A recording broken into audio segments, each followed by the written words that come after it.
In this article, we will be discussing lust and coveting.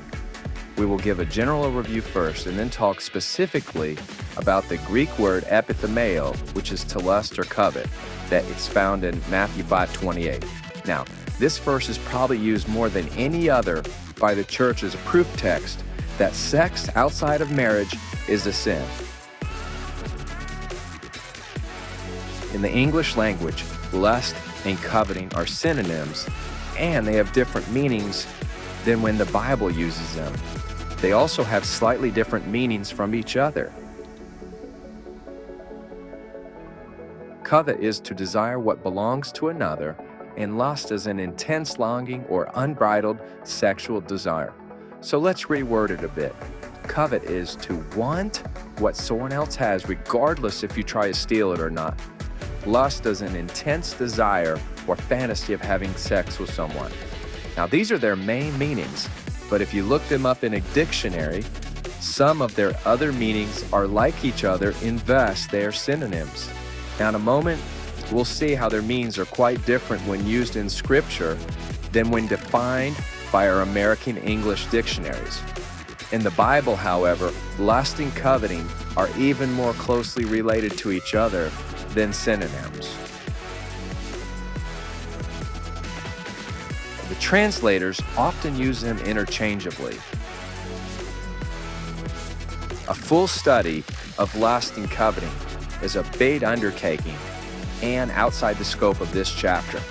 And the reason is that there are many Hebrew and Greek words in the Bible that mean lust and covet.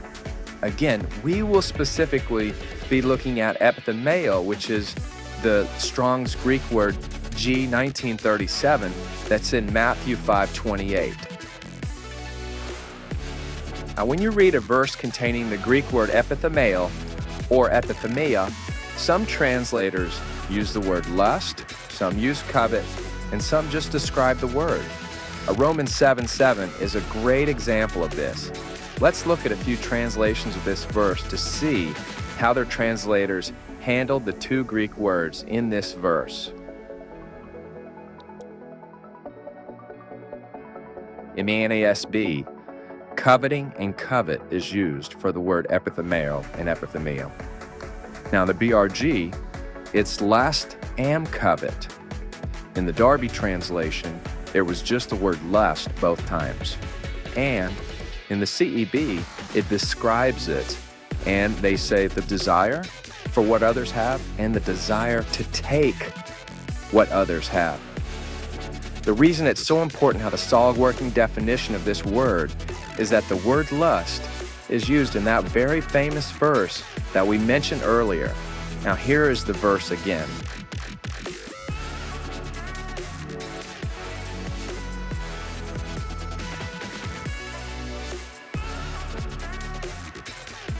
The context is clear that Jesus is saying that looking at a woman with lust is sinful. In fact, it's committing the sin of adultery with her in his heart. So, if looking at a woman with lust is sin, it's imperative that we decipher what this entails. The church would have us utilizing their definition of lust, which is to look at a woman and think of her sexually, mentally undressing her, or to fantasize about having sex with her. Now, this church-held definition has caused so much guilt and shame. It's no wonder we are so sex negative. Now you can see why we need to be accurate with our definition of lust so that we can properly understand what Matthew is trying to say. There's an extremely important message in Matthew 5:28, and we need to make sure that we don't miss it. In the next video, we'll come up with a more accurate definition of lust.